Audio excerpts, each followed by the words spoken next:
Good morning, everyone. This is the June 28th, 2022 meeting of the Planning, Resource and Development Committee. I'll call the meeting to order. Looks like all of the committee members are present except for Supervisor Kinnear, who is, I think, in France right now. So Germany right now, and then France. So no tears shed for him. Do we have any public comments? No public comments. We don't have a public hearing. So as we often do, let's in order to facilitate the scheduling of our staff. I don't think we'll have a long meeting today, but without objection, I would ask you to consider allowing me to move basically the three items in number 8 up to now, right before the staff reports. Is there any objection to that? Okay. Oh, yes. Thanks, Gary. Yeah. Approval of the minutes for May 24. I'll second it. Any discussion? All in favor, say aye. Aye. Opposed, say no. Minutes are approved. Okay, then without objection, we'll go to 8A, conveyance of tax foreclosed property. Heather? Thank you. With that, I do want to kind of introduce Wisconsin Act 216. I do want to take a moment and introduce Wisconsin Act 216. I included a memo that's in the packet, and that legislation came out late spring this year, and it was kind of quickly pushed through the legislature and signed by Governor Evers in a bipartisan sort of way, actually. And I don't believe that the Wisconsin Counties Association was consulted, but prior to Act 216, as the committee is probably quite aware, if when the county took property through in rem foreclosure, we would bring it before the committee for an establishment of a bid. The committee has historically, for good fiduciary reasons, wanted the highest bid that we could potentially sell on the open market for, and established large bids. I think it was in 2020. There was nearly, I believe, in recollection service, nearly $100,000 of revenue that was obtained through the sale of those properties. If it was homestead property, individuals could request the proceeds of the sale back within 60 days of the foreclosure. It rarely happened that people asked for that. With Act 216, the county is still responsible for taking foreclosure and coming before the committee to establish bids and getting an appraisal. But now the proceeds, the default is the proceeds go back to the previous owner, regardless of if it's camping land, homestead land, and they don't need to make a request for it. If the previous owners aren't known, a lot of times the in-rem process is foreclosing on basically little scraps of land that get lost in conveyances. The county has to hold on to whatever proceeds after the back taxes for 5 years and make efforts to find the previous owners. So it's another kind of not advantageous to counties sort of legislation, and a lot of it is still kind of being figured out. And so I just wanted to bring it to your attention because it's going to change recommendations for sales of properties, is my belief, and certainly impact revenues that we have, which brings so unless there's any questions about that, that brings me to my request for next land. Mr. Chairman, so if you got two bids for a property and they're both above the minimum, and there's no benefit to take the highest one, would there be some other circumstances that you might consider like the second highest bid? The committee has historically taken all sorts of things into consideration, including the neighbor dynamic and what would make the 40 whole again. Certainly, certainly there's discussion among all 72 counties right now as far as what if any fiduciary duty we have to sell it to the highest bid, what the benefit is, because then whole new accounts have to be held to monitor and hold that for 5 years. And there is talk of it not necessarily being completely advantageous to have all of that extra legwork when it ultimately is just for the back taxes. So. So the land sale that's before you is the county took possession of it through tax foreclosure in 1989, actually, for $18.07 of back taxes. If Mr. Carlson would scroll down a little bit, there's maps that follow. And so it's a half an acre parcel that goes right at the base of Jeffrey and Kelly Lake's property, and he has reached out requesting to purchase that. And so in part because of Act 216, and in part because Dunn County has owned this property since 1989, the recommendation is to sell it for the back taxes to Mr. Lake.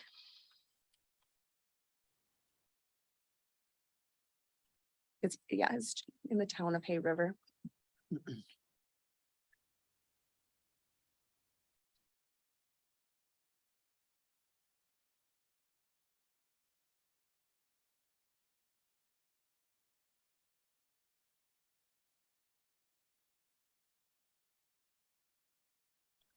Any questions for Ms. Fagan? Mr. Chairman, I would go ahead and move approval of the recommendation from Assistant Corporation Counsel and sell this to the Lake family for back taxes. Thank you. Is there a second to the motion? Supervisor Bjork. Any further discussion?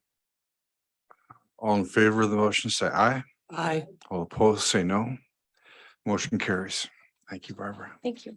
Thank you for your consideration. This law is baffling. I can't believe the county association didn't. Mhm. Yeah, the treasurers weren't consulted, the VCA wasn't consulted. It was the impetus was from realtors. Yeah. So. Okay, thank you. All powerful. Mr. Carlson, do you want to lead us through B? Sure. Thank you, Mr. Chair. Good morning, everyone. So what we have before you are two action items, and I think, certainly we need to take them up as separate items, although they are interconnected. It involves the same certified survey map. So we have the applicant with us by Zoom. Her name is Jennifer Marlett. She's on the call here, and if you would like testimony from her, she can certainly do that after the conclusion of my report here. So we'll start with item 8B. It's a variance request in the town of Tiffany to create a certified survey map lot that's going to be bisected by a private road. So both of these requests are needed in order for this certified survey map to be approved. So if one or the other gets denied, the certified survey map cannot move forward. So let me get down to page 22.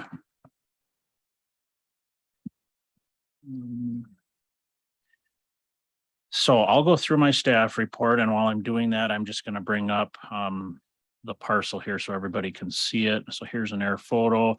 The subject parcel is in red. You can see there are some mapped wetlands on the property as well. So here is item 8B, the first variance request. So Ryan and Jennifer Marlett are the applicants. The request involves lot 3 of an existing certified survey map, which you can see here outlined in red. It's located in section 26, town of Tiffany. So it's just north of the village of Boyceville. State Highway 79 is running along the east boundary, represented by the blue line. So it's just a mile or two north of the village. It's about 16 acres currently zoned R2, and they are asking for a variance to create a lot which is bisected by a private road. Let me down. So here's the certified survey map. And this was all in your packet as well. So it's going to be a 2-lot certified survey map. Lot 1 is the lot that's going to be bisected by the access easement. Let me just zoom in here. So can everybody see the access easement here? I'm running my hand up and down it. So by putting that easement in to serve lot 2, it effectively bisects, creates 2 different portions of lot 1. So that is one of the variance requests they're asking for. So let's go back to the aerial. I apologize for jumping around here, but so in April of 2006, lot 3 of the certified survey map was created. It contains 17.62 acres, currently zoned R2. There's several trailer houses located on the property that all share an existing driveway. Lot 3 right now is currently titled under Carol Marlet's name. However, she passed away in 2013. Carol's son Ryan and his wife Jennifer are now in the process of obtaining title to this certified survey map lot. So they would like to create a new lot containing about 1.5 acres, and they want to separate an existing double wide trailer from the remainder of the property. So I've got my hand over it right here. It's the most northerly trailer. They want to put that on its own parcel of land. And keep in mind, years ago, county ordinances didn't prohibit trailer parks. So we ended up with all these trailer houses on here. Today, that would not be allowed. So these, just so we're clear, these are existing non-conforming structures. But right now they want to separate one of those and get it on its own lot, its own parcel. So doing so is going to require a 2-lot certified survey map, 66-foot access easement. They're proposing to access this new 1.5 acre lot. So our ordinance applies to this, and a part of our ordinance, one of our provisions says no new lots or outlots created by a CSM or plat shall be bisected by a public or private road. The proposed access easement effectively does bisect lot 1. So section 16.083 of our ordinance allows an applicant to request a variance. Not going to read the entire staff report because it was in your packet here, but I'll go through the analysis. So the purpose of not allowing a lot to be bisected by a public or private road is to eliminate a situation where lot improvements are located on each side of the road. In order to meet the ordinance requirements, the proposed access easement would need to be placed along the east line of lot 2 and extend to State Highway 79 along the north line of lot 1. So I'm going to kind of run my hand along here, but they would have to run the lot or the easement somewhere along the perimeter of the lot so as to not bisect it. Well, doing so would impact this wetland area, okay? And it considerably lengthy through that wetland area. So the ENS staff have determined that allowing for lot 1 to be bisected by the private access easement is the most practical option for providing access to this newly created lot 2. Also, additionally, allowing the creation of lot 2 places one of the trailer houses on its own separate parcel and serves to reduce the non-conformity that currently exists on the parcel. So we feel it's a win. If we get one of these trailer houses on its own parcel, now instead of having all of them on one of them is separated. And Jennifer has a letter here. I can get into that at the end and perhaps she can speak on this as well. But these trailer houses are being rented out, and as the renters move out, she indicated their intention is not to have them reoccupied. So in time, don't know how long that'll be, but in time, we may be down to 2 trailer houses out here, 1 on each lot. And Jennifer can perhaps speak to that more information. She'll provide more information than I have. The subject property contains a significant amount of map wetlands. In order for the access easement to comply with the ordinance, again, it would need to be constructed through these wetlands. Additionally, the existing trailer houses and driveway were in existence prior to the adoption of Chapter 16. So they are existing non-conforming structures. Staff's and I'm not going to go through all the variance requirements. Again, this was in your packet. If you have any questions on how we analyze those, I'd be happy to answer those for you. But staff's recommendation at this point is to approve the variance request. We just feel it's in the best interest to get one of these trailer houses on its own parcel. So here is the application that was submitted and received. The fees have been paid. We've got a certified survey map that's already been started on this property. If there's any questions on that, I can answer that. And then there's also a letter in here. So this is the narrative I received from Jennifer, dated June 13th. I'm not going to read it. It was in your packet. If you have any questions on it, again, Jennifer is here and can answer them. So that concludes my staff report. The only other thing that I think is very important to the discussion here is just to briefly look at our land division ordinance. Section 16.83 is our variance section, and just bring everybody up to speed again on why we're here and what we need to comply with. So it talks about, all the standards in here, and I just want to bring your attention to number 5. A majority vote of the entire membership of the committee shall be required to grant a variance of any standard. And then if a variance is granted, a notation, the surveyor will be required to place a notation on the final plat saying a variance was granted on such and such a day by this committee. So entire membership of the committee would be 5. So we need at least three members to support this today. So that concludes my staff report on this. Are there any questions of me? And I will just remind you, Jennifer is on the call. If you have questions of her, she'd be happy to answer those as well. Mr. Chairman, may I? Yes, Supervisor Morehouse. Thank you, Supervisor Quinn. Degradation of the mapped wetland, is that any concern from our staff? I mean, they're not, as far as we know, a new structure is not being proposed in the wetland or near the wetland. They're just simply, partitioning off something that's already there.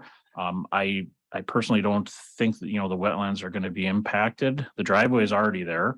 The driveway is not located in the wetland, and the home is a considerable distance from it. So I mean, I'm no expert, but from what I see, I don't see any impacts to the wetlands that aren't already there. And it's already connected to sewer and. There is a shared system. I know the zoning staff has looked at that, looked at inspection reports. And there will be some type of a easement, I believe, to continue using that system. Right now, if memory serves me right, and it's been a while since we've looked at this, if memory serves me right, all of these units are sharing the same septic and perhaps the same well. And Jennifer can maybe expand on that, would have more information. Thank you, Tom. Mm-hmm. Supervisor Burke. On that, lot 2, would there be enough land there to build a structure? Enough, like Subo was at like 30,000 square feet or whatever it was? Lot 1, excuse me. Lot 1? Yeah. Oh, yeah.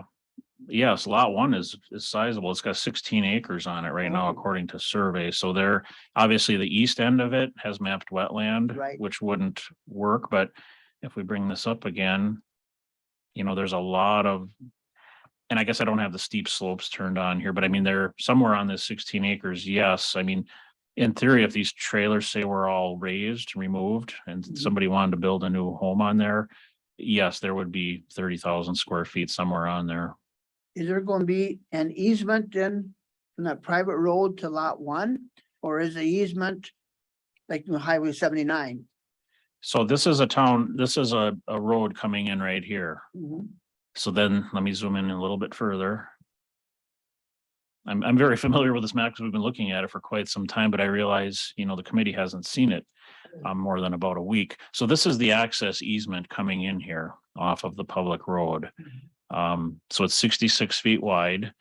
And it's going to come in and serve the proposed lot 2. So lot 1 will be subject to it. Lot 2 will be together with it.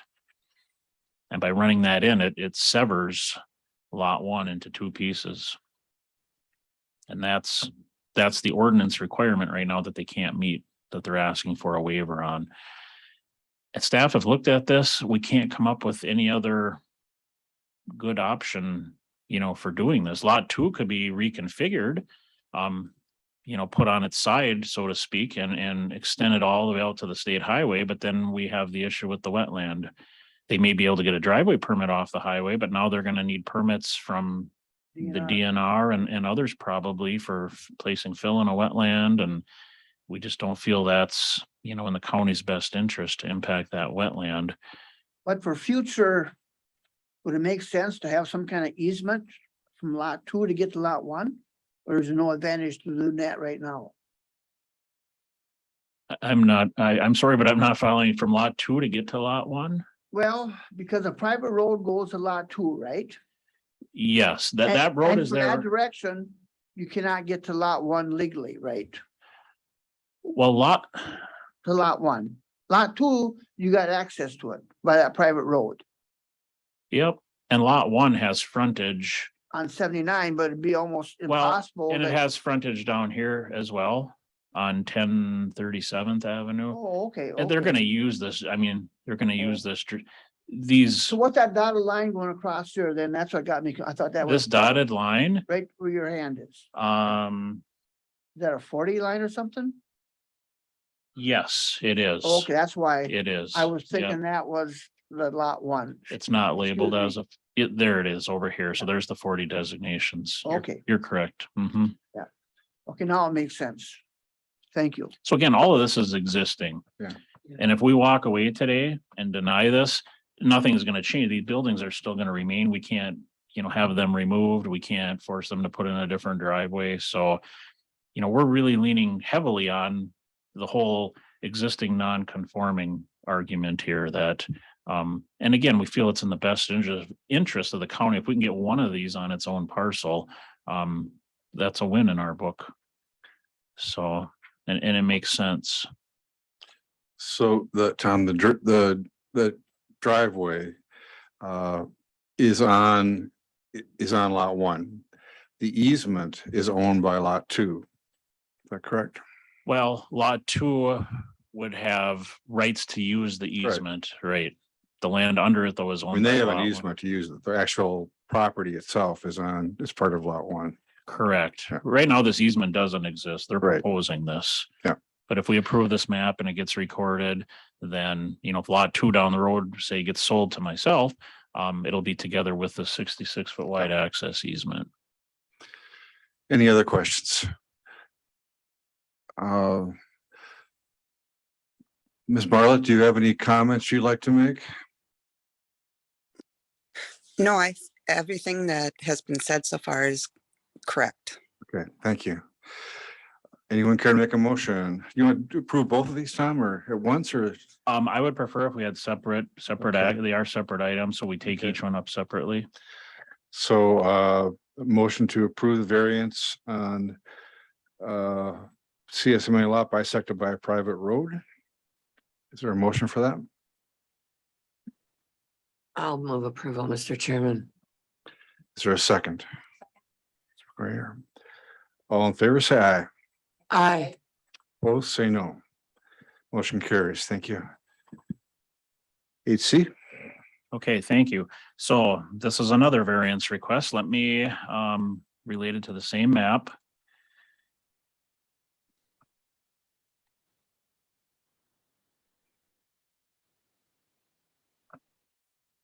So again, I'll go through my staff report with the map up in front of us here.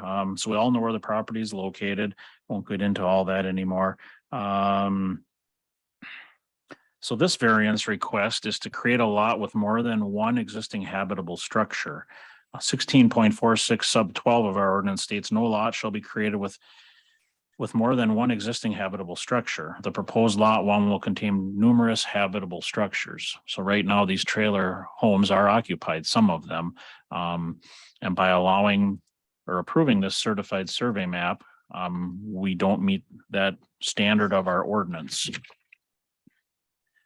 So the existing trailer houses have been located on the subject property prior to the adoption date of our current ordinance, chapter 16, and are considered to be existing non-conforming structures. In order to meet the ordinance requirements, each of the existing trailer houses would need to be situated on their own parcel, which would not be possible or practical given their current arrangement. So allowing for the creation of lot 2 places one of the trailer houses on its own separate parcel and effectively serves to reduce the nonconformity that currently exists on the original parent parcel. So strict application of the provisions of Chapter 16 would impose undue hardship because of unique topographic or other conditions of the land involved or other conditions predating the adoption date of this chapter. So again, these trailer houses and associated improvements were here prior to the adoption date of Chapter 16 and are considered to be existing non-conforming structures. So staff have reviewed the applicant's variance request and we are recommending approval of it for the reasons that I mentioned. So I don't have anything to add on this variance request. I guess most of it was said during the first request. Are there any questions of me? Any questions? So if they're asking a variance, can we ask then that once these people move out of the trailer homes, that they will be taken away or whatever? Is that something that could be put or is not possible? I mean, you know, sometimes you gotta give to, get sometimes. If they're asking for a variance, well, fine, but then once these trailer houses are no longer habitable, that they would be removed or, whatever. So if I understand you right, it'd almost be attaching a condition. We would approve this variance with the following condition that as Time goes on, time goes on, renters move out or the current renters move out of these trailers, they will not be re-rented. because that was the intent anyhow, right? I think I read Mhm. that a couple times. Yes. Okay. I'm not an attorney and our attorney just left the room. I'm not, I guess I have to be very careful. I think it maybe borders on, have some legal issues associated with it. Although this conditional approval, I know we do on other things, major land divisions, plats, things like that. I'm not sure. I'm a little hesitant to answer that just because I don't think I'm well enough versed in the law to know if that's something the committee should be pursuing. I guess one option is we could table it, not take action and consult with legal advice. Another option is we could have Ms. Marlett speak to this and take her word for it. I mean, that is an option, trusting someone. I'm just thinking of different ideas here. Does the right to have the trailer houses on the lot, that transfers with the title of the property, right? Right? So it's part of the deed. Correct. So it does seem like it would be something, I think, almost like a taking, where you would be taking a land ownership right in exchange for something that is maybe, I don't know, that's one way to look at it. Maybe we could have Miss Marla, would you be willing to comment on your plans for the property? I would, yes, please. As far as what you're talking about on the trailers, they are individually owned. We rent the lots. We have one leaving next month, and which means each time someone leaves, they leave with their trailer. So there will be no trailers on there. We don't own any that we're renting out. So as soon as one moves, the trailer goes, and we're hoping I would hope the next 5 years that they're all gone, as we don't want to have a trailer court. We were it was his mom's stuff and then it came to us and we just have no desire to keep it running. So we had room for 15 trailers. We're down to 7 trailers. And like I said, one is moving, which is one of our sons is moving out next month. Thank you. Any questions?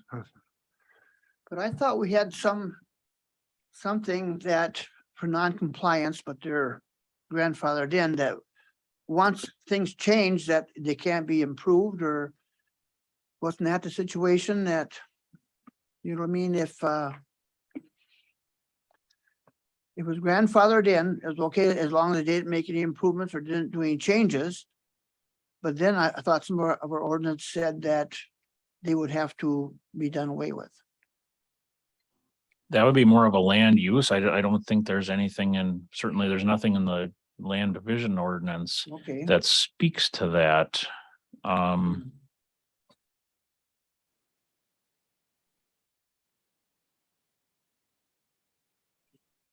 So. And I apologize. I didn't anticipate this question this Yeah. morning, or I would, and it's a good question. Yeah. Don't get me wrong, but I haven't had a lot of time to think about this.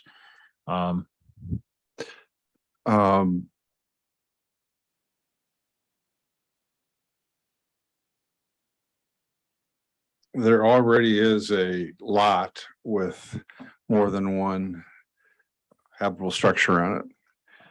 As you're saying, that would not be legal under our current zoning. So what Gary's suggesting, I guess, is there, what happens if the Marlets sell the property and somebody says there were 15 mobile homes on this property. It's a mobile home park, basically. Do we retain that right to build those, even though it would be, as a new lot, it would be in violation of the county standards? It seems, it does raise some questions, I think. I wonder if, what would you think, Tom, if we tabled this, would this create undue hardships for the Marlets? Do you think? Yes. That I would defer to Jennifer on that. I believe they are up against some timelines and deadlines for All right. financial reasons. I can't speak to that. But You that's are correct. understanding. That's correct, Ms. Marlet? Yes, it is. Okay, all right, And I can give you one more answer if this helps you. sure. The lots that are empty, we've had disconnected from the electric, and Wisconsin We Energies. No, that the gas line, they're pulling out all the meters in the empty lots.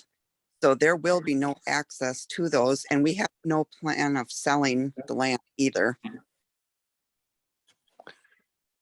Because the house that's being put, that we're trying to get to sell, is Carol's old house, and my son is buying it, and Right. ultimately wants no neighbors. Would it be a hardship for you if we put a condition on this, as Supervisor Bjork suggested, that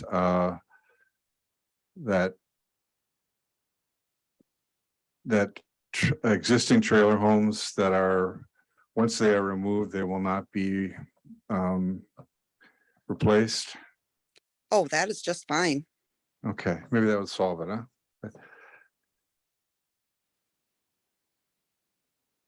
Ann and Tom, is that, yeah,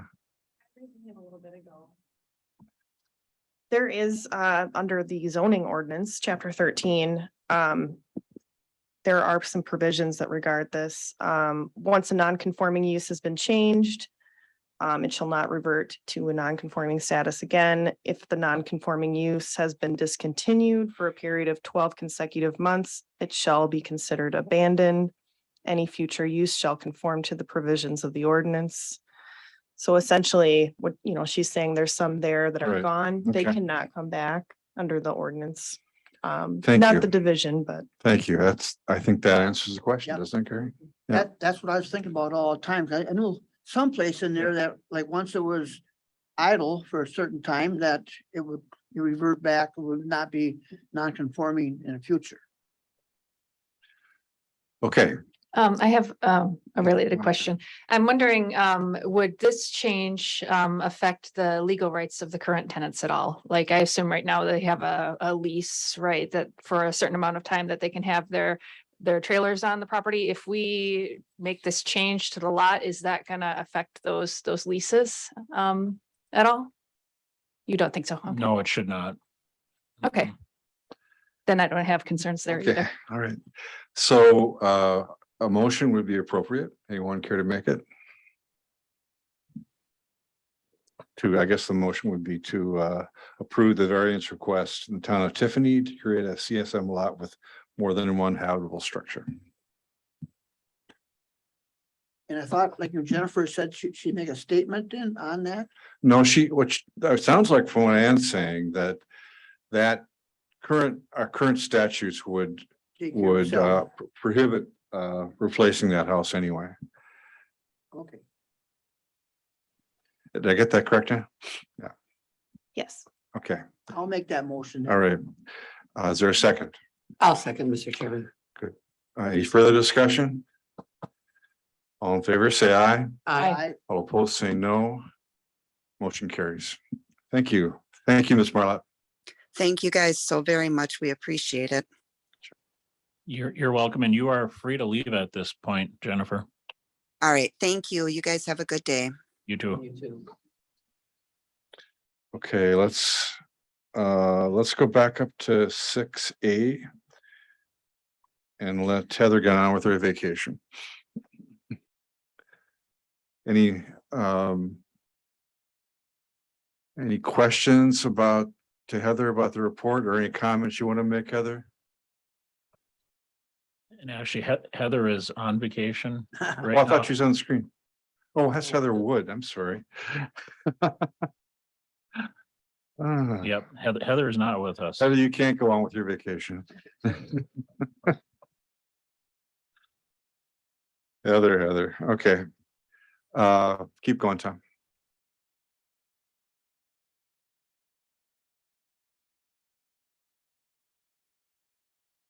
Any questions on the survey division report? Any comments, Tom? Nope, Okay. business as usual.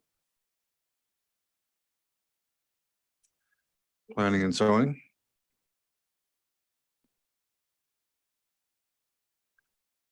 Any comments, Sam? I'm not sure if you wanted me to go over some of the BOA. No, we'll wait for that till later. Later? That's fine. Yeah, I think I'm glad you put it in here, but. Yep. So we're going to talk about just a little bit of what happened at that hearing and what it might mean for the committee later on. Okay.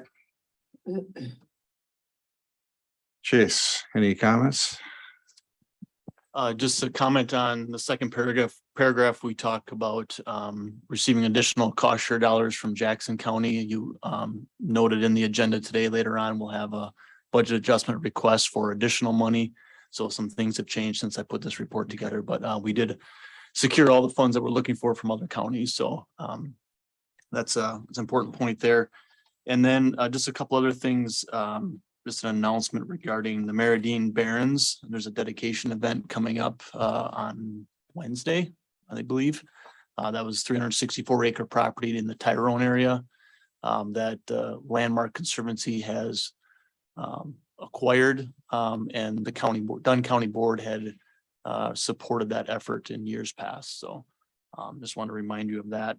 And then also for the Wisconsin Land and Water Conservation Association, that's the association that kind of represents both land conservation staff and committees on the state level. There is an open spot from our West Central area for Land Conservation Committee on the board of directors for that organization. So if anyone is aspiring to serve on another board, I welcome your interest. May I ask a question, Mr. Chairman? Yes. So this transfer of funds from county to county is not, I mean, unless I've been AWOL for 7 years, I've never heard about this transpiring. How does that work? I mean, they just say, yes, we'd love to give you $20,000, Dunn County. Pretty much, yeah. But no, my understanding is it hasn't happened here in Dunn County before. So every county is issued and state is issued, if they apply for it, which most do, cost share dollars for bond practices such as building dams, waterways, other hard practice stuff, barnyard things. And then the segregated account, which is all dedicated towards nutrient management planning. And typically periodically throughout the year, but certainly towards the end of the fiscal year, counties that have funds remaining are looking to offload those to other counties to get spent. If the county does not spend that, then that it will count against a county in future grant allocations. So it's considered underspending. And then if you have a 3-year underspending average that is of a certain percentage, then you may not be able to receive the maximum application that you get in the future. So counties that don't typically spend nutrient management money for various reasons, their priorities are different, are looking to send those funds on. So Jackson County's case, so what I did is I just put a request out statewide requesting additional funds. If we didn't get the funds, then we would just carry this project into next year and then apply additional funding that we would get from next year. But Jackson County has a different system down there as far as their priorities. They were willing to give us 20,000. Barron County has provided 10,000. So mainly within the same watershed coming down river. And then I actually pulled $7,024 from Kenosha County. So yes, it's new for us, but we had a pretty significant farm that created a nutrient management plan that we needed to offer cost share to. And that's on the books to clean up some compliance issues. And we're hoping to continue down this streak in the future. So It's great. Thank you. Yeah. Question for Chase. Yeah. Some of these, like your monies and grants, can that be used to buy equipment? I know we got like tree planters and all that kind of stuff, but what I'm really interested in is if we could get some kind of no-till, like for putting cover crops in. I know we got a 10-footer, but that is way too small. you want a 12-footer, don't you? No, a 24 or 30. 24-footer, okay. No, seriously, yeah, you know. So these particular funds that we're speaking about right now would not be eligible for that type of activity. Is There there some are, kind of like grants we could like, go to the state? there is potential for that. I know Eau Claire County used their multi-discharger variance funds to leverage other funding to purchase their no-till drill. Okay, So that is, there is avenues that we could look into, but typically the funds that come directly from DATCAP for conservation practice implementation, even though it can be related to no-till, the act of no-tilling, it can't necessarily pay for that equipment. but then you got the no-till plus the cover crops, so you have like two really good things going together. You know, Yeah. because I know in your report, you're talking about, some erosion problems, but we had like erosion problems on no-till land. You know, even Brian Johnson was saying that, and he's been no-till for everything. And so, I mean, it'd be nice to have that rye in the spring to help correct that problem. You're correct. Yeah, cover crops are a wonder on certain types of fields, and Mm-hmm. even if it's no-tilled. And then the other comment regarding erosion is it's a lot of it's just concentrated flow. I'm not going to speak specifically to Brian Johnson, but others, that are in no-till, there's a lack of waterways and He has grass waterways, trust me. He has Right, well, like wide ones. like I mentioned, I'm not speaking Yeah. about him particularly. Mhm. Others there's a lack of just concentrated flow areas that are seeded down. So having perennial sod in those areas, whether you're no-till or not, is an important component of the field. But is that something that we could look at, maybe like getting a bigger piece of equipment if the grants were there, or, Potentially, sure. Okay, thank you. To follow up on that a little bit, Gary, I went to a cooperative development conference with American Farmland Trust 2 years ago, and they had a group of Canadian farmers come in that had developed several in 2 regions of Quebec, I think, developed equipment sharing cooperatives. Yeah. Where farmers I think the government helped coordinate it, but the farmers went together and bought some large pieces of like a 24-foot drill or even a no-till planter maybe. And then they actually shared them and had a schedule where they shared them and stuff. I don't know if that'd work or not, but it worked there. And that might be something we could consider down the road. It's very common in Europe also. Okay. That's it for reports. Then we'll go on to the review of contractor storage initial draft.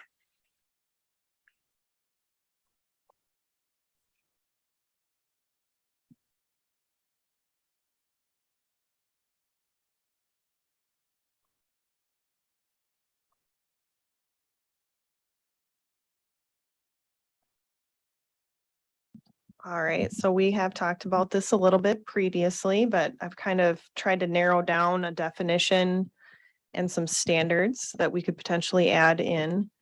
I did have a little bit of feedback as far as what zoning we should have this in. And I did hear back from a couple people saying they did not see this as being compatible in the R1 district. And I hope you've had a chance to kind of take a look at this. I can read these out loud, or I can just answer questions, however the chairman would like to proceed.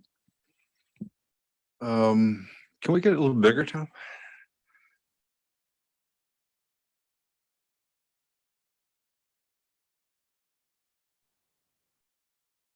Or Ann?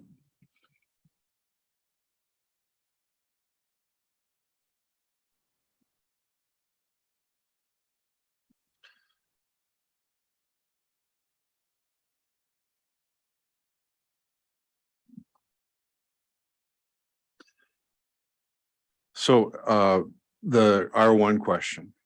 I know that Supervisor Kinnear had concerns about that. And did you find that that was common in other jurisdictions?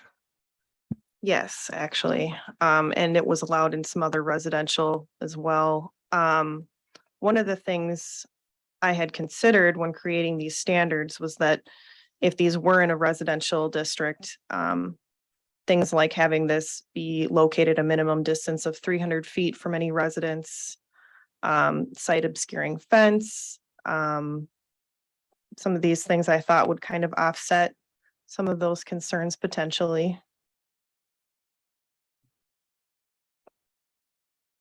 Good question? Yeah.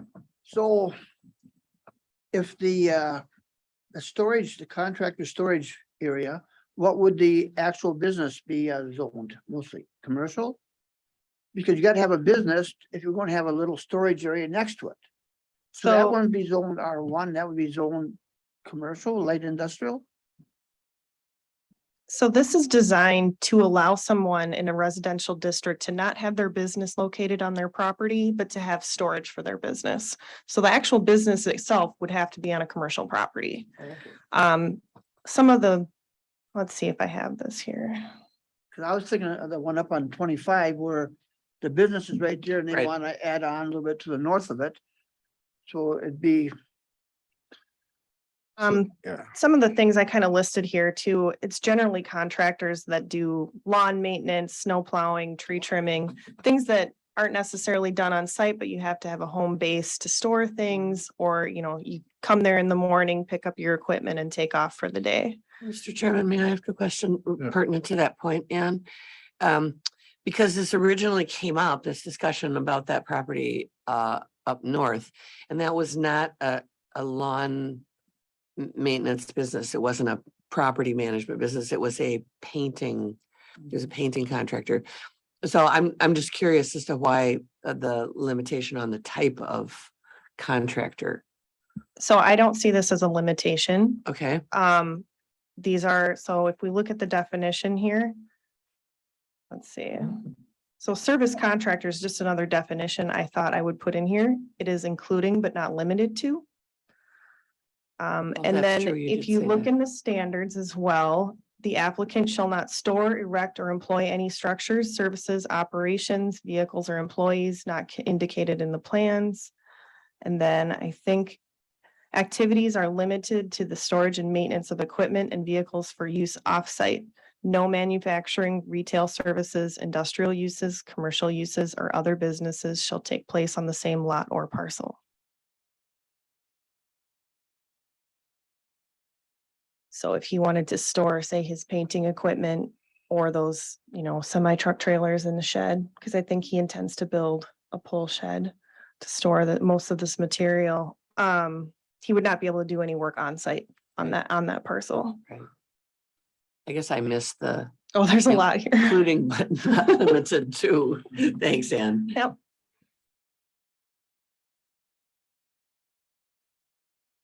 So in that case, so that business, the concern we had was that they had a contractor storage yard that they were using, and they wanted to put that into R1.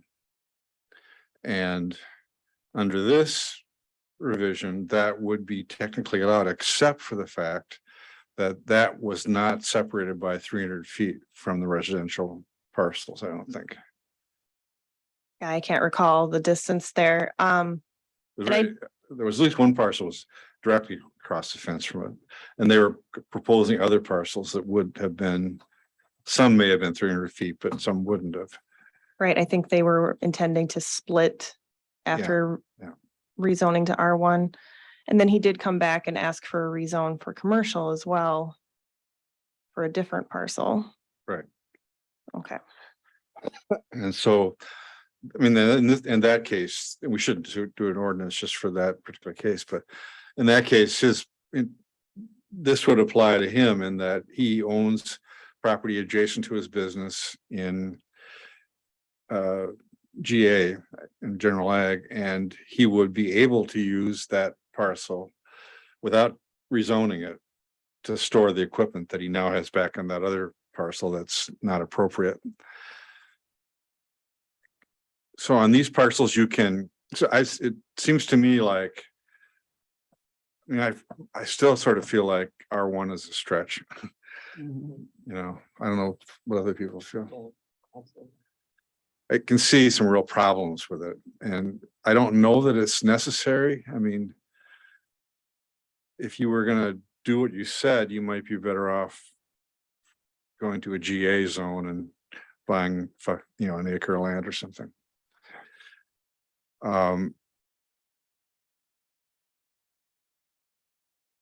So in a contractor storage yard, you can build a storage structure.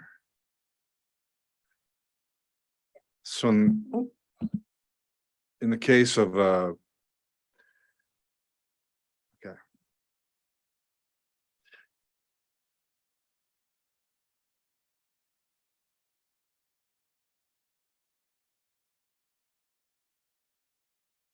but you can't in that storage structure perform any of the business functions that you do in your business. You can just use it to store equipment or repair equipment.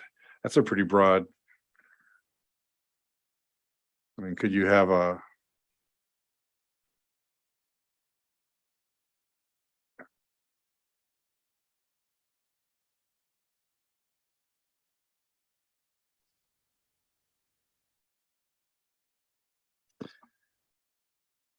anyone else have any?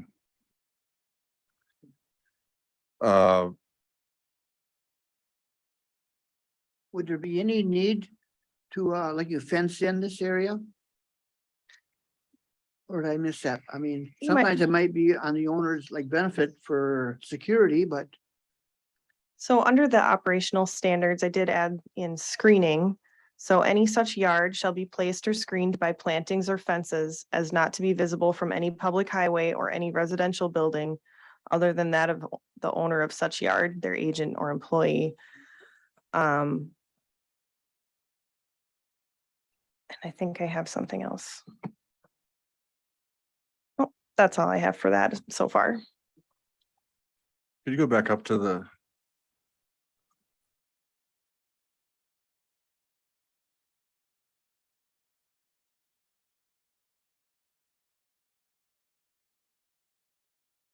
I have a Yeah, comment. Monica. Let's see here. So if we're considering doing this in R1, right, then I definitely understand the need for screening and plants and these other things. But if we're taking that out and just doing GA, I don't know that that restriction is necessary in that context. Maybe it is. Well, if you think about, I don't like to use it. If you think about the example of the business that we denied the commercial rezone to for this purpose, they were going to rezone their GA land to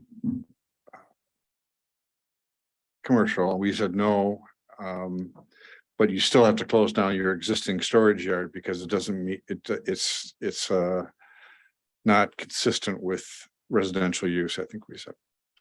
And So they want to move that little parcel over to this other parcel and have the activities are happening on that over there.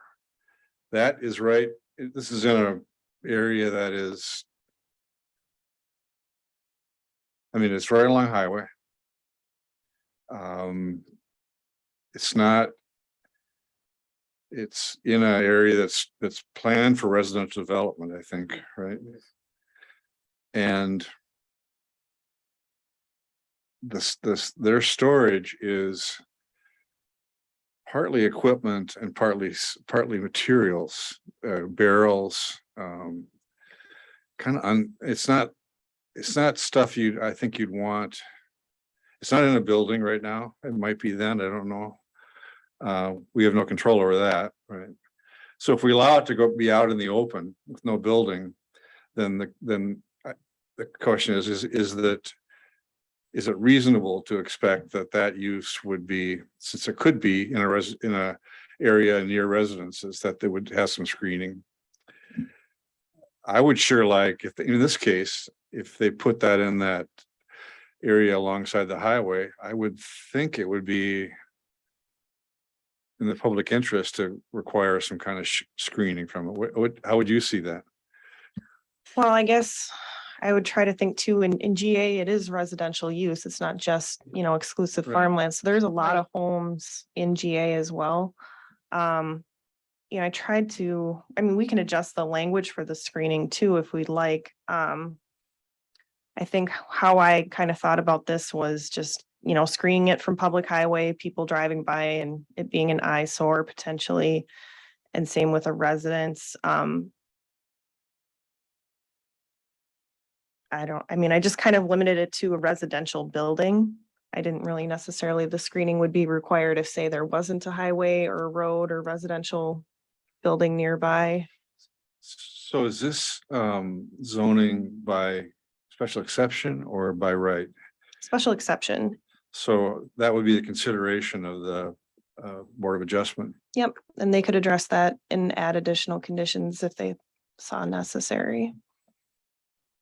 I see it right there, right in front of me. Yeah, I should say out loud that you guys have persuaded me that, the screening does make sense. So I wasn't thinking about it properly, so. I mean, in a way, what we're doing is we're saying this really is sort of a commercial use, but we're allowing you to put it into an agricultural area, subject to some restrictions on how you do it. That Exactly. seems reasonable to me.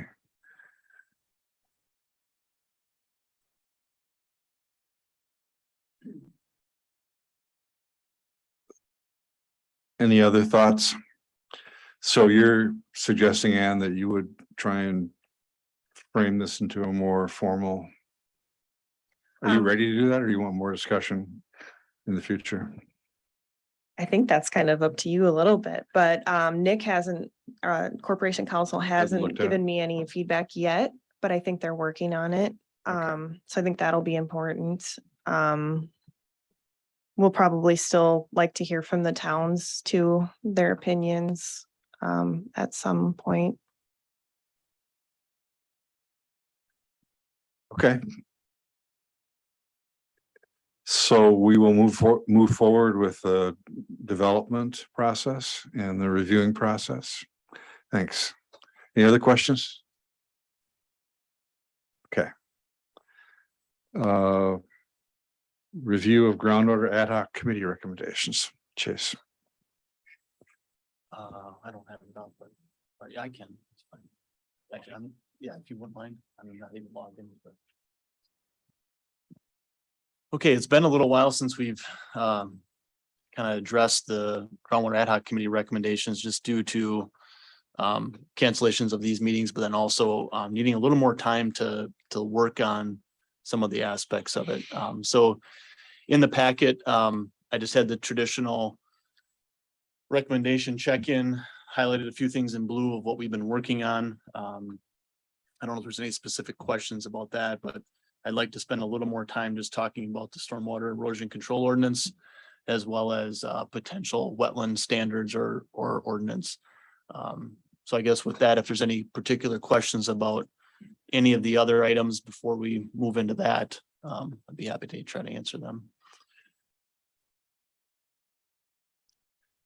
Any questions beyond that?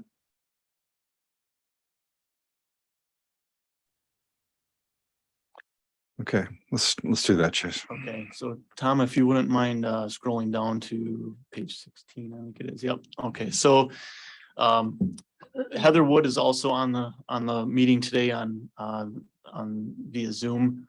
And Ann and I have also discussed this to some degree. But we basically just snipped out from the Groundwater Ad Hoc Committee recommendations final report some of the items that describe the intent and the process going forward.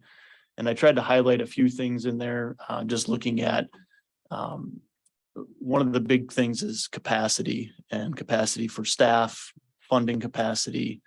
But in order to, I think, properly evaluate that, I wanted to touch base with all of you again as to kind of the background and the history, since Heather, myself, Ann were not part of the Groundwater Ad Hoc Committee recommendations. And if there's anything that you can recall to help give a little more direction as to what the intent of this would be.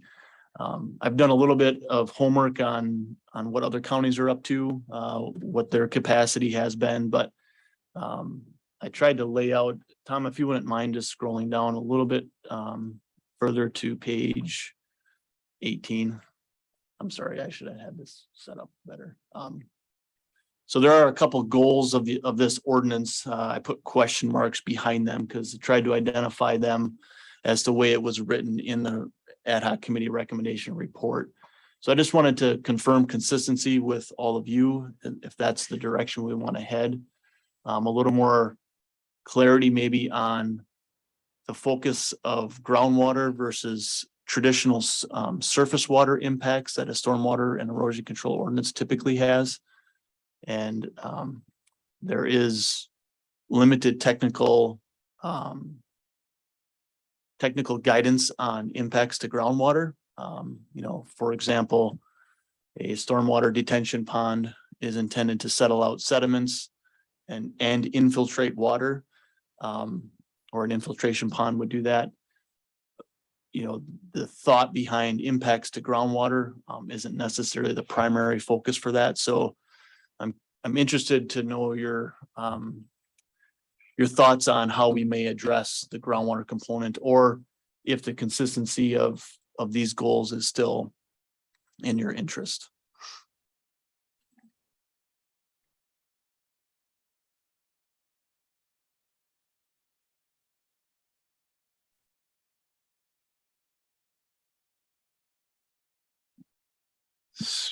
Well, I have more comments too. I mean, I just. yeah, no, wanted I to know. write- I think it's been a long time.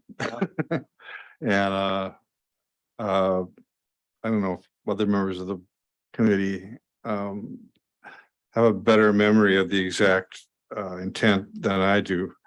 But why don't you give us your thoughts about these issues?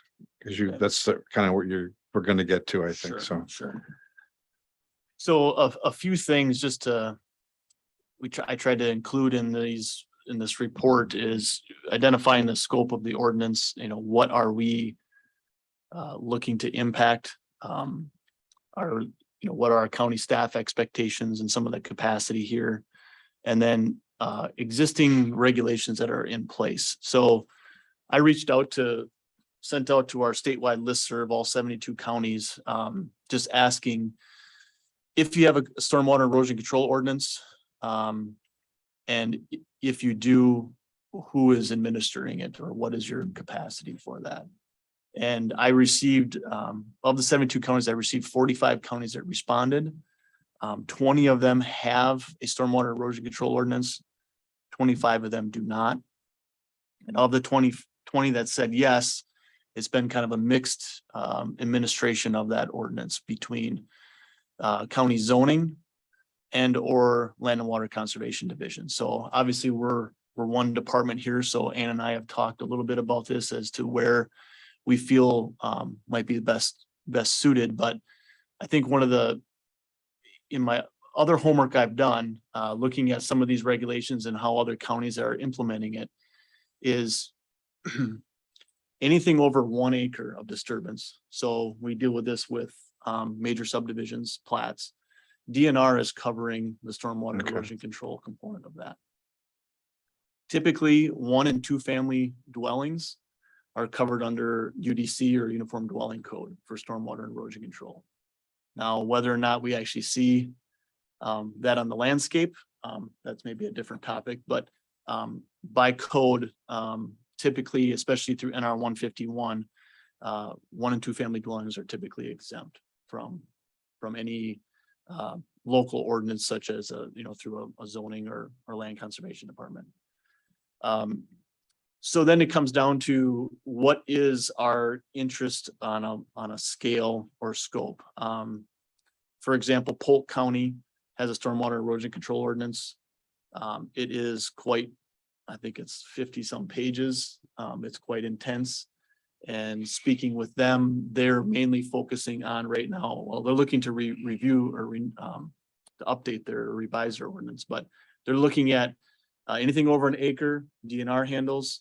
1 and 2 family dwellings are typically exempt unless the disturbance is more than a ½ acre in a sensitive area. So looking at shoreland areas, areas near wetlands.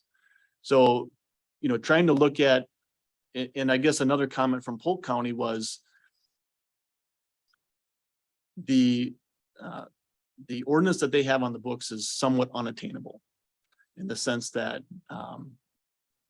the duplication potentially with other agencies and some of the other requirements, I guess the term was unattainable. But so their guidance to us or to me was identify your capacity and then write your ordinance based on that. And that's where Ann and I have talked a little bit about capacity and what does that look like here internally.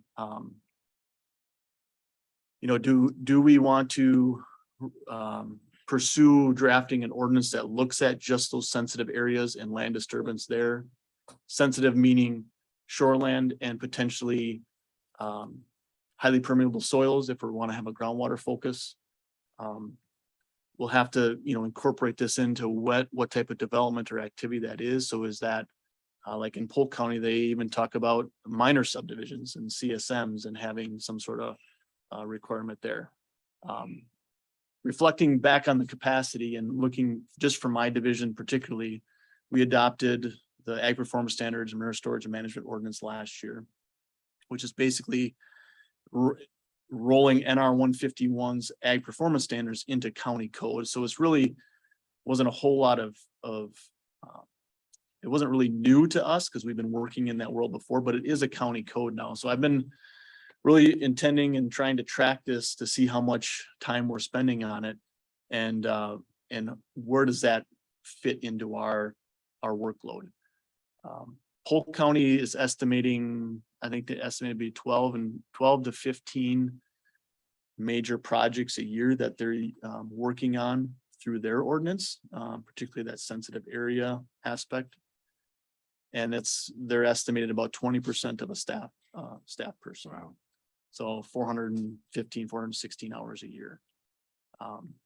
If we would expect similar results, thinking about how we might share that between our divisions here in the ENS department, what that looks like from a staff capacity and fitting into existing staff. I have some hesitation and reservation on that, as you might expect. Yeah.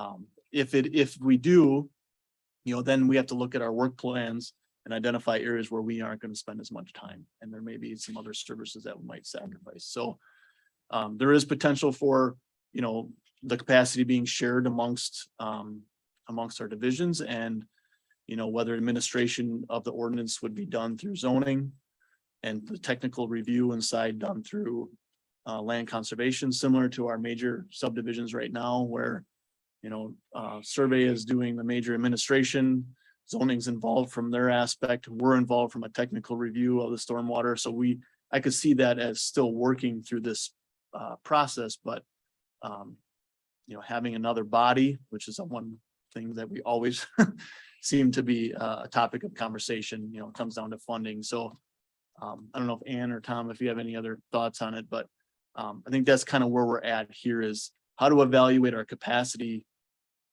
currently in trying to implement the recommendations of this report. And how do we balance that with something that is efficient and effective in an ordinance and not something that we have another rule on the books that we can't really enforce. Any thoughts, committee? Well, I wasn't on the ad hoc groundwater task force, so I can't speak to why this was there. I do remember that we talked about it with reference to the CAFO study. I don't know, listening to you, Chase, and understanding the workload of the division, which is, we keep piling on expectations, which, the expectations aren't necessarily a bad thing, but it's piling on. It just does not seem to me that this is a reasonable expectation to pursue at this point. Might be a great idea, but until we get some more bodies, which isn't likely. I mean, Yeah, if I could respond, I want to be careful that I don't give the impression that I'm against these recommendations anyway, because so far to this point, some of these recommendations that after I've spoken kind of rained on the parade a little bit to some degree. Thinking about nutrient management implementation at a previous meeting when we were, the recommendations expected 100% nutrient management plan coverage by a certain date, and that's just not reasonable. So I'm not necessarily opposed. I don't think any of us are opposed to these types of recommendations and pursuing this. But it is explicit within the implementation plan in the report, limitations on funding and staff capacity. So we certainly will pursue this if you feel it's necessary at this time. And then we can evaluate what that might look like as far as the extent of the ordinance.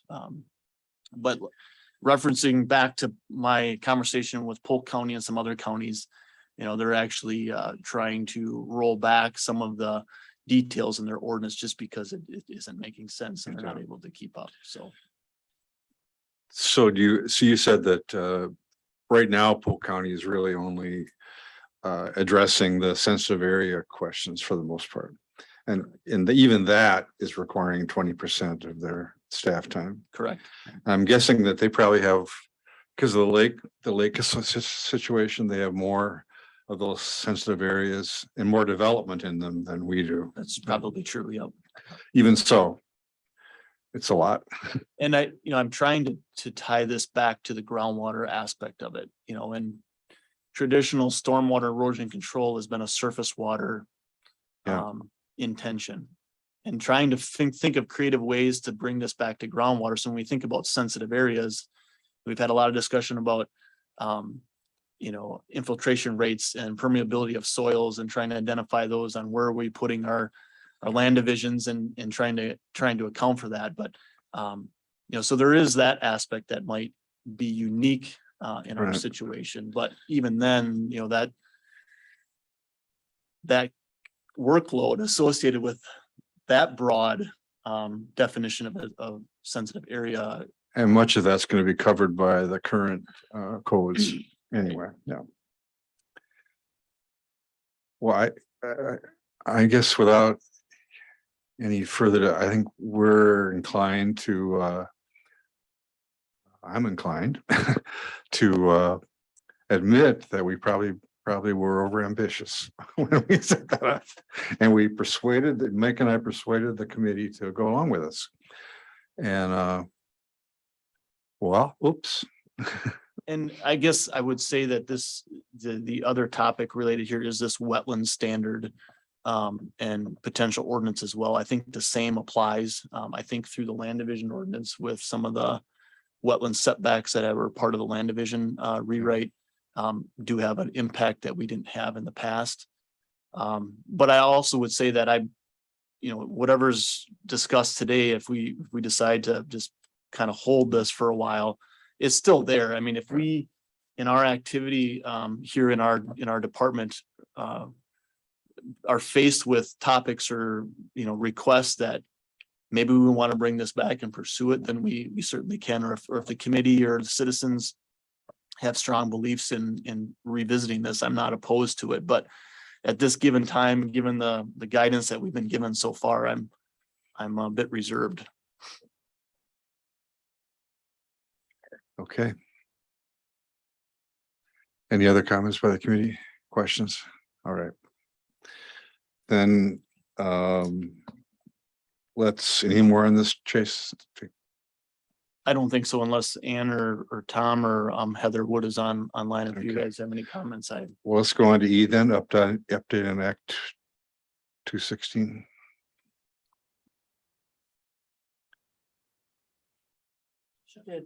Oh, that's right.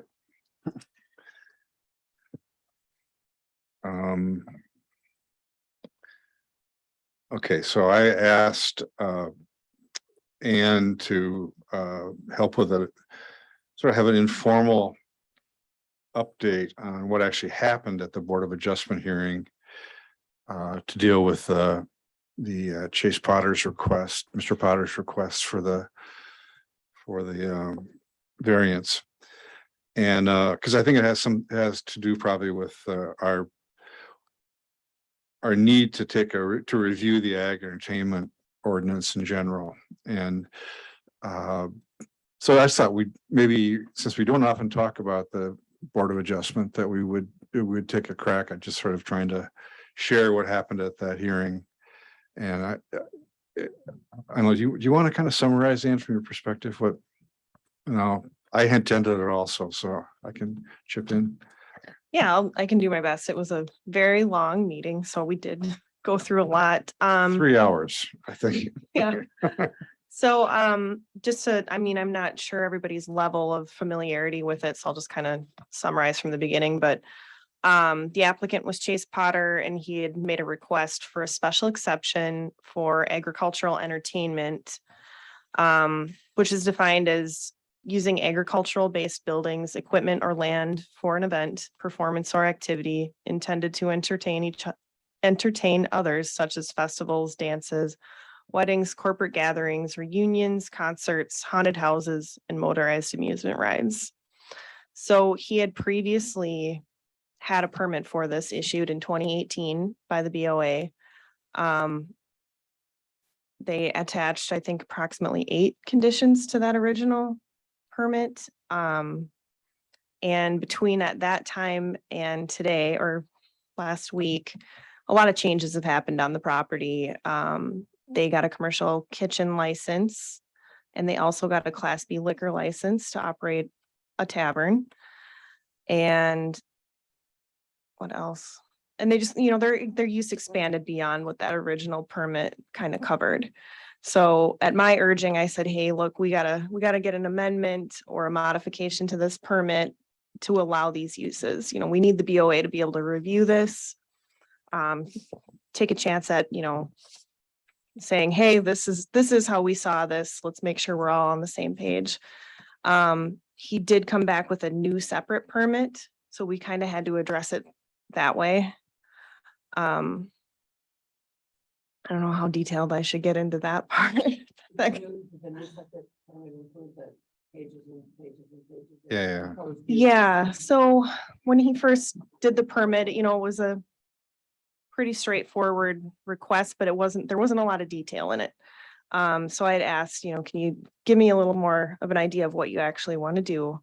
So then he provided the list of about, I think, between 100 and 200 different types of events.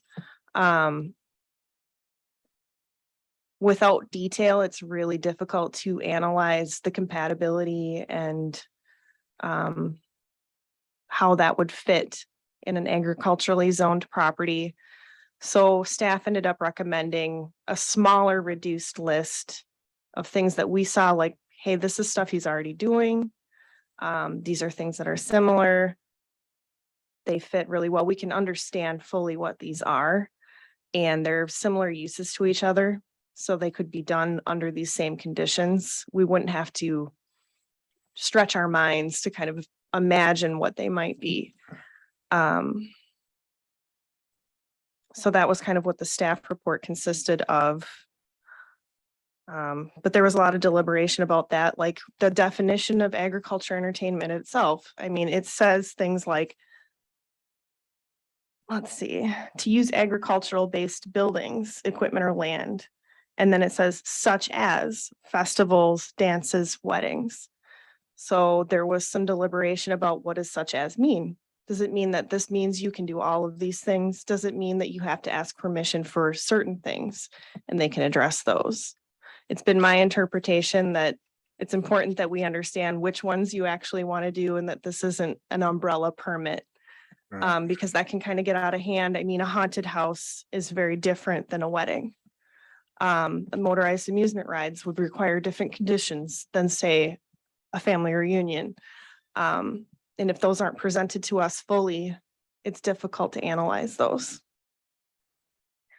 So that was something that made me think, look, we need to maybe revisit this definition and make it clear to applicants. What are you applying for and what are you able to do, and make it clear to the board what they're able to approve or not approve.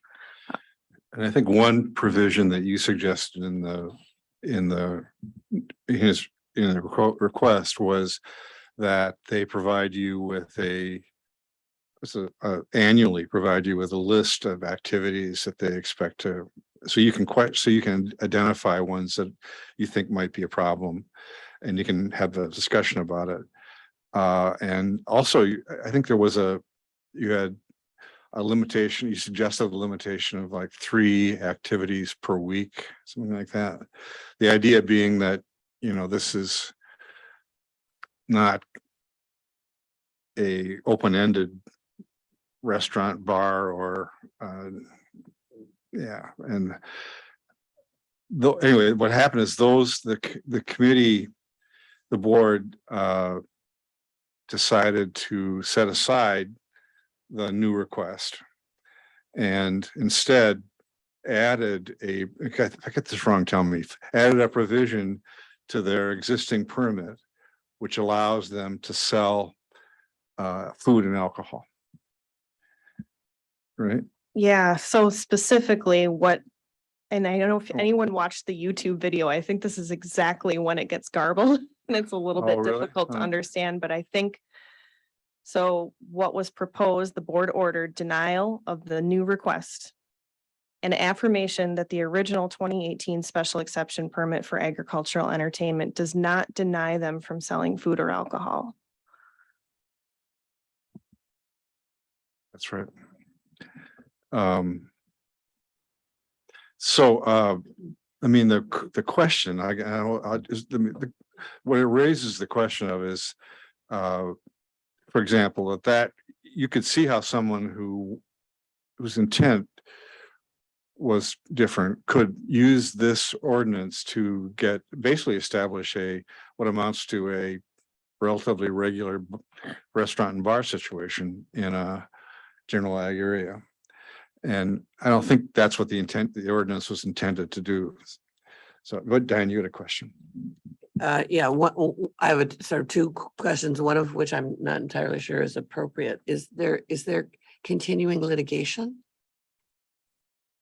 I don't know if that's appropriate to ask. I guess I'm not entirely sure of the situation. There was the circuit court decision that's pending still. I'm not sure where that's at. I think that's still up in the air. Nothing's been decided there. This might affect that. I mean, I'm not sure if they'll change course here because of this, but I guess that's not a question I can answer very well. Yeah, sorry. And I guess the second part of my question is, the owners had proposed an adult entertainment kind of event. Does this decision in any way change their ability to do that? Did that go forward? It was surprising to me.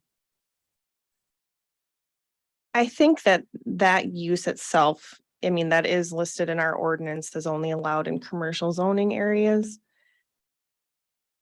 I don't think it was really clearly addressed in the decision. They said, so they canceled that event before it happened, but it wasn't addressed by the board in any way. So that's kind of again, a issue of concern.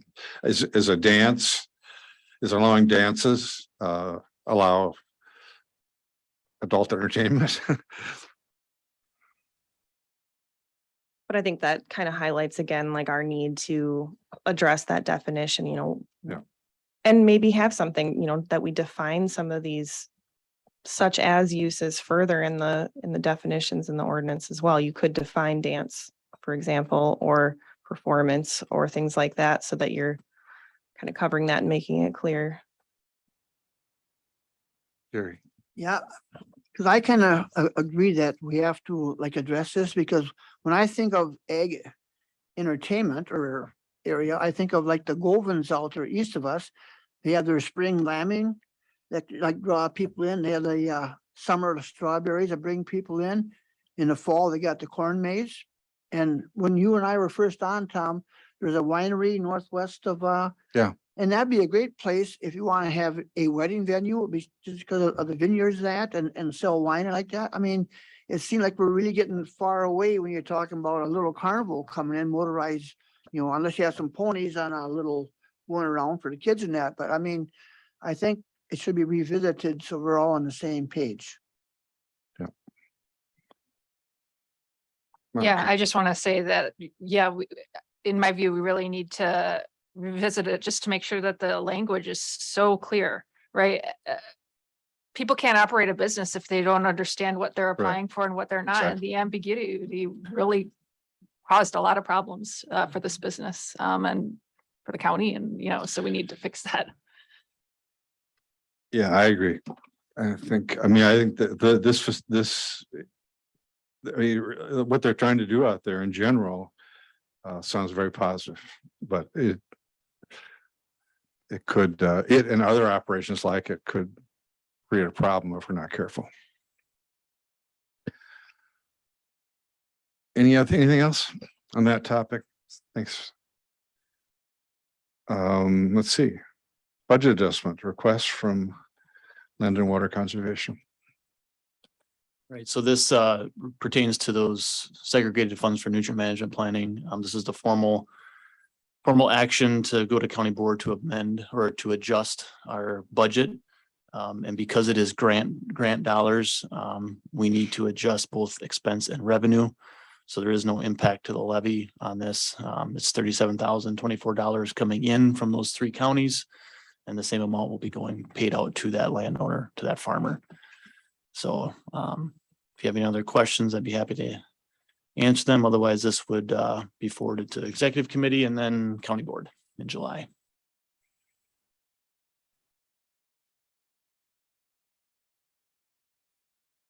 Okay. Any questions, Chase? Talked about this earlier. Okay. I don't think we need a motion, do we? I think we do. It's not listed as an item for action. That's what, let's do a motion, just. Yeah, make a motion. Dan. I'll move, excuse me, I'll move approval of this budget adjustment in the amount of $37,024. Is there a second? And I'll second that. Gary seconds it. Motion made in second. All in favor, say aye. All right. Opposed? Motion carries. Okay, any announcements? Then our next meeting is set for July 12th and we're adjourned. Thanks, everybody.